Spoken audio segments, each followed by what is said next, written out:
And here we are. Welcome, everybody, to Stay Home, Stay Focused. I'm Jack Moline. I'm the president of Interfaith Alliance.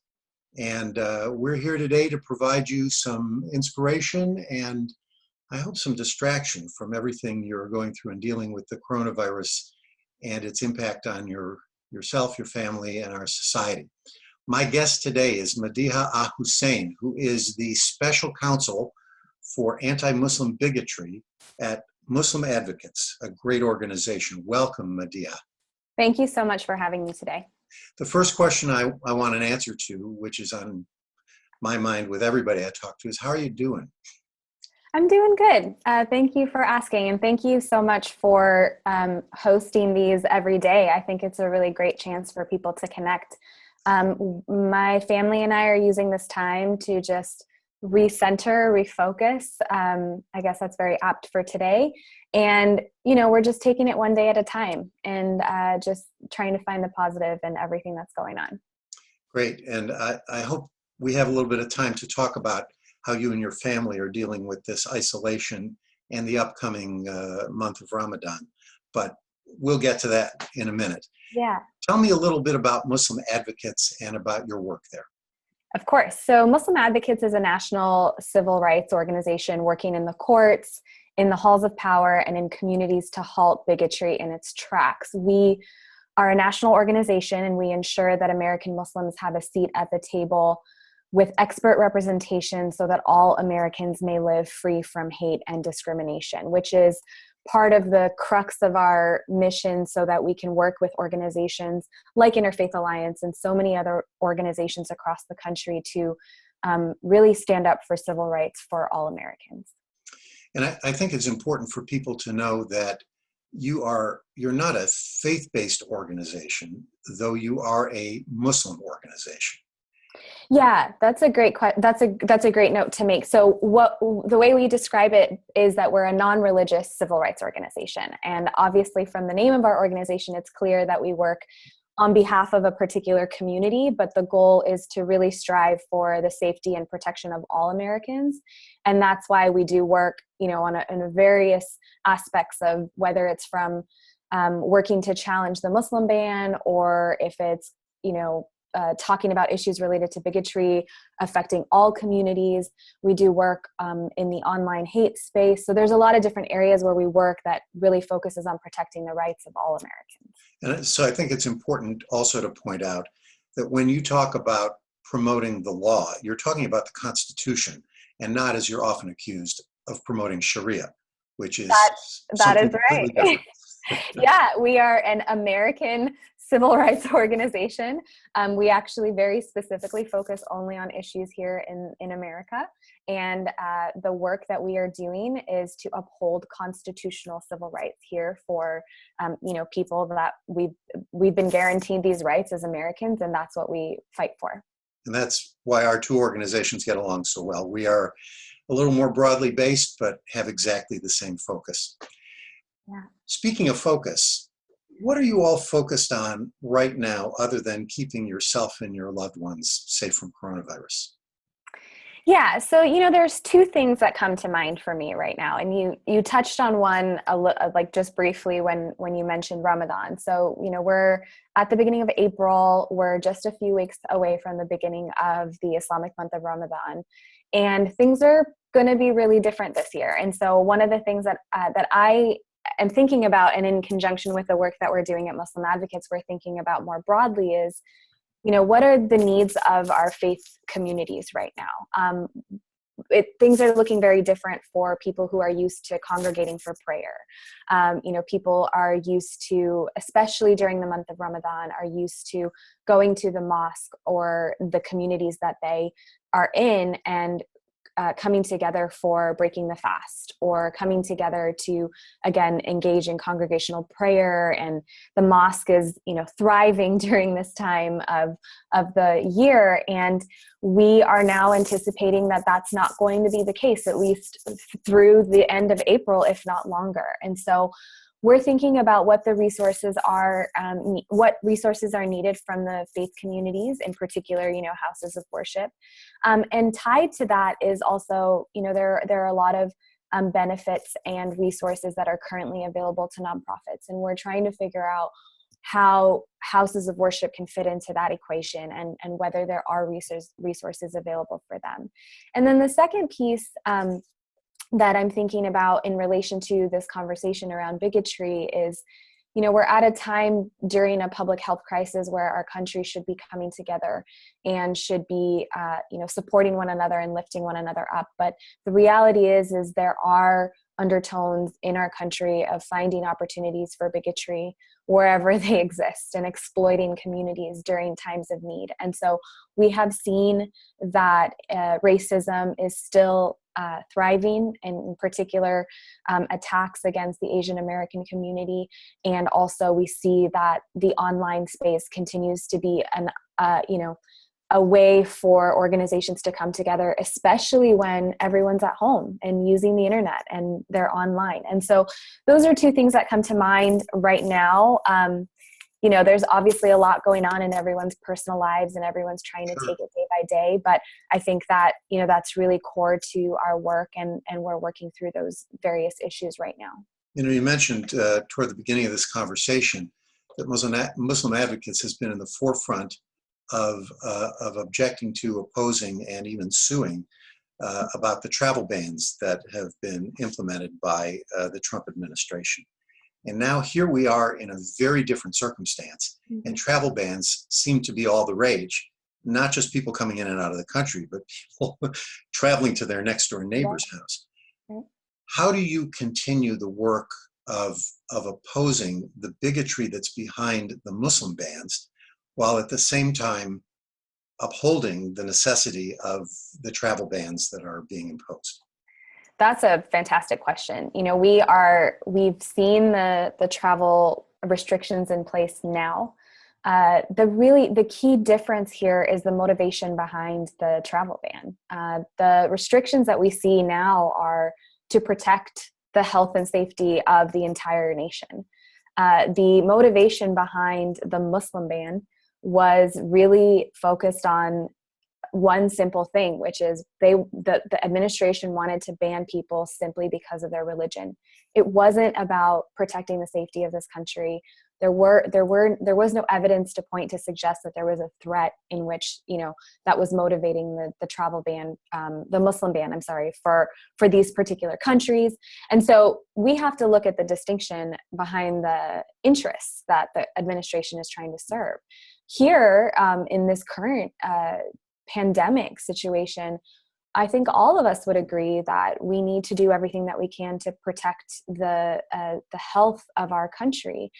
We are concerned, just as the administration is, about our next door neighbors having this virus, or ourselves, our family members. And so whatever needs to be done, the administration does have the power, and we agree that certain steps need to be taken to address this. But the motivation behind the Muslim ban is entirely different, and we can point to the entire election cycle of the last presidential election cycle, where there were statements made by then candidate Donald Trump about completely shutting down the access of Muslims or the entry of Muslims into this country. And that's pretty much how the entire campaign got kicked off.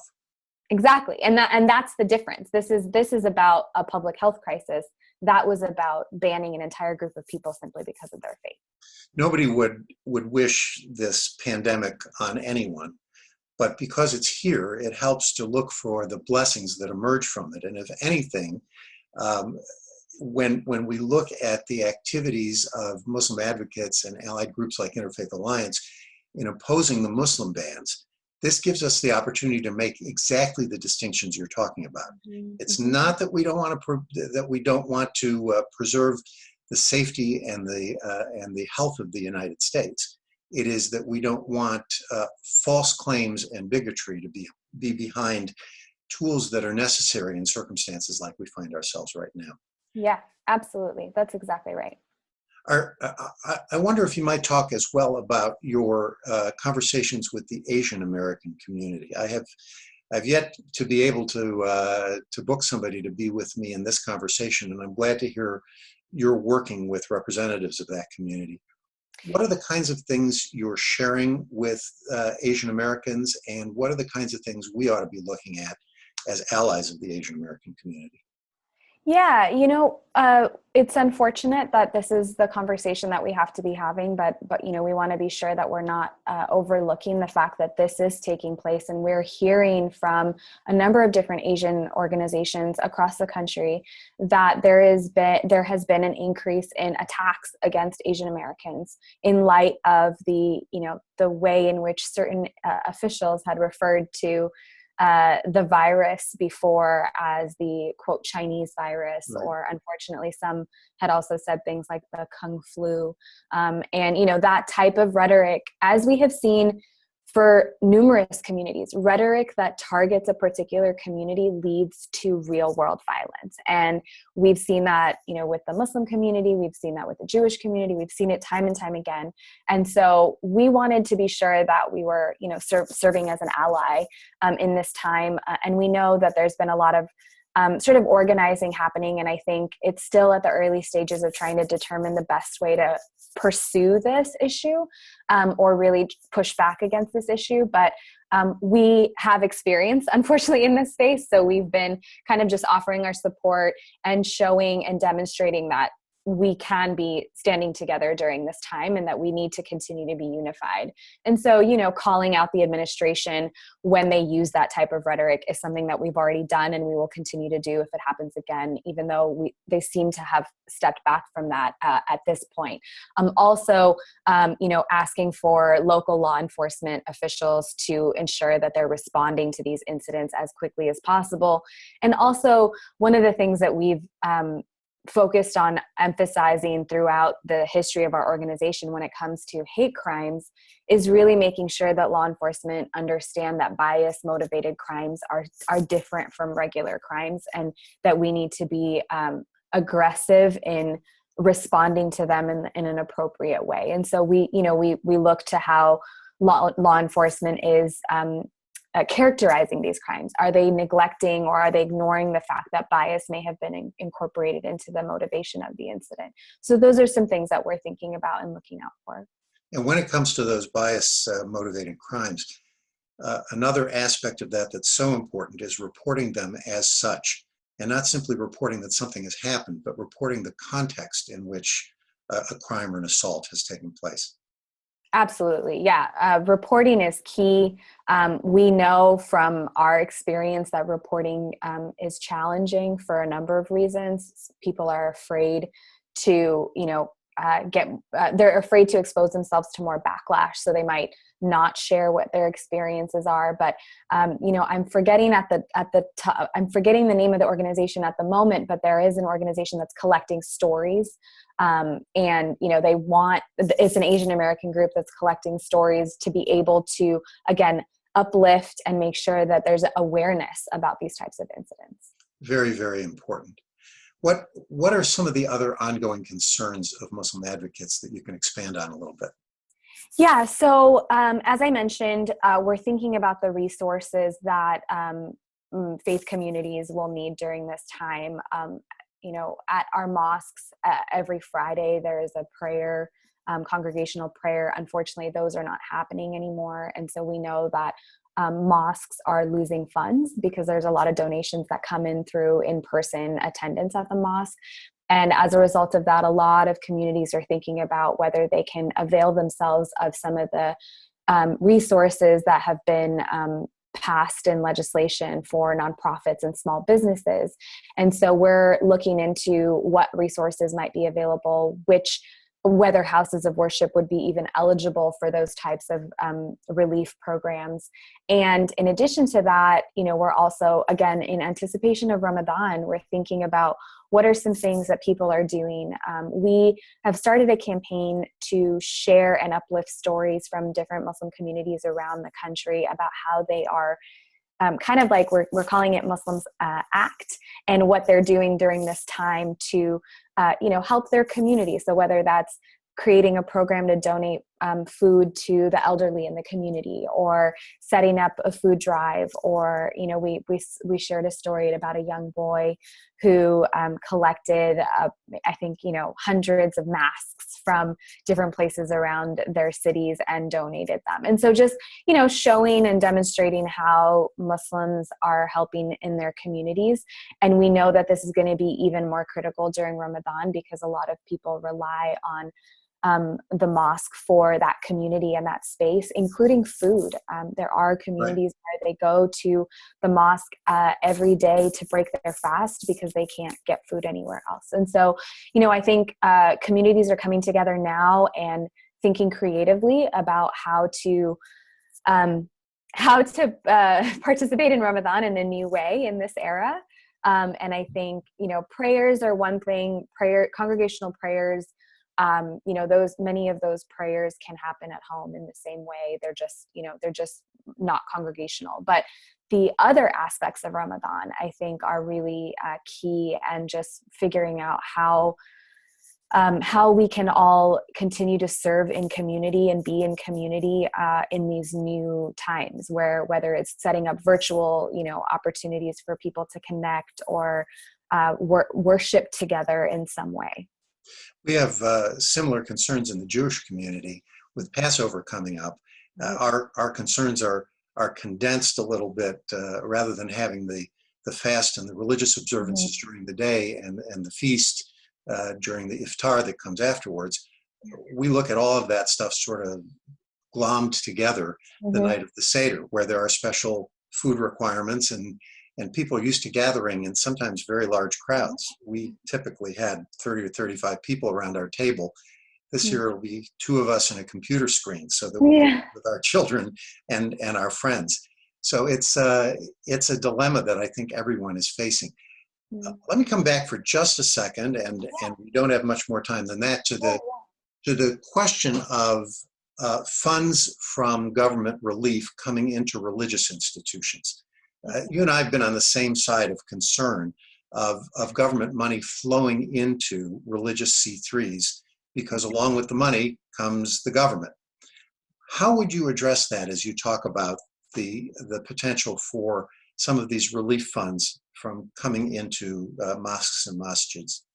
That's a great question. I think we are currently in the process of trying to weigh really what the need is first, and then also understanding that the way in which this legislation was passed was really, again, in this new era we're in a different time.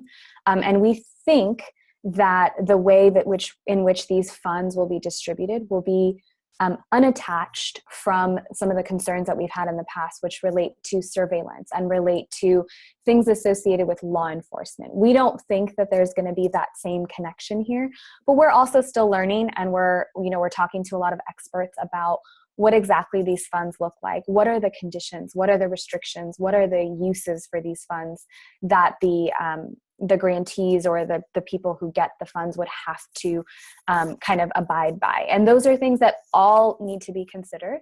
But at the same time, we know that we're in a unique time where we don't want to see these mosques have to close their doors if it really comes to that. And so we're kind of weighing all of those different things and looking at the best way forward for the communities to really continue to thrive.